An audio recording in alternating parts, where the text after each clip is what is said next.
వరుణ్ తేజ్ గారు నటించిన matka movie review గురించి మాట్లాడుకుందాం ఫ్రెండ్స్. ఈ మూవీకి పలాసా మరియు Sridevi soda centre movies director అయిన కరుణ కుమార్ గారు డైరెక్ట్ చేశారు. యాక్చువల్గా ఈయన రా అండ్ రస్టిక్ మూవీస్ని ట్రై చేస్తూ ఉంటారు. ఓవరాల్గా మూవీ స్టోరీ లైన్ విషయానికి వస్తే ఈ మూవీ 1960s 1980s మధ్యన జరుగుతూ ఉంటుంది.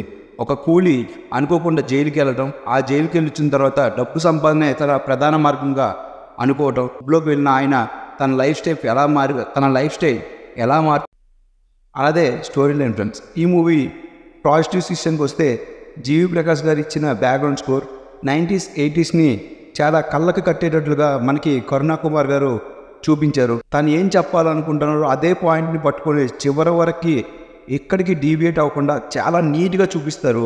అది శ్రీదేవి సోడా సెంటర్ అయినా పలాసా మూవీలో అయినా ఇందులో కూడా సేమ్ అదే విధంగా చూపించారు.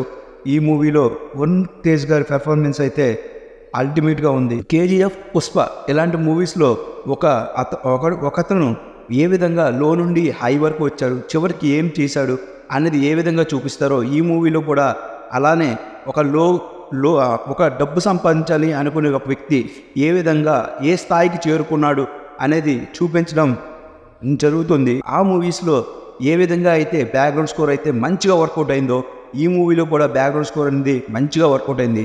మీనాక్షి సినిమాకి అంత పెద్ద స్కోప్ ఉన్న క్యారెక్టర్ కాకపోయినా ఆవిడ కనిపించినంతసేపు బాగానే అలరించింది. అజయ్ ఘోష్ గారి క్యారెక్టర్ కూడా బాగుంది.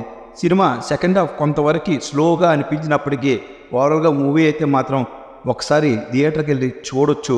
ఓకే ఫ్రెండ్స్, ఈ మూవీకి నేను ఇచ్చే రేటింగ్ 2.5. ఈ మూవీకి నేను ఇచ్చే rating 2.5 out of 5 friends. Okay friends, మీకు కనుక నా రివ్యూ నచ్చితే లైక్ చేయండి, షేర్ చేయండి, సబ్స్క్రైబ్ చేయండి. Thank you.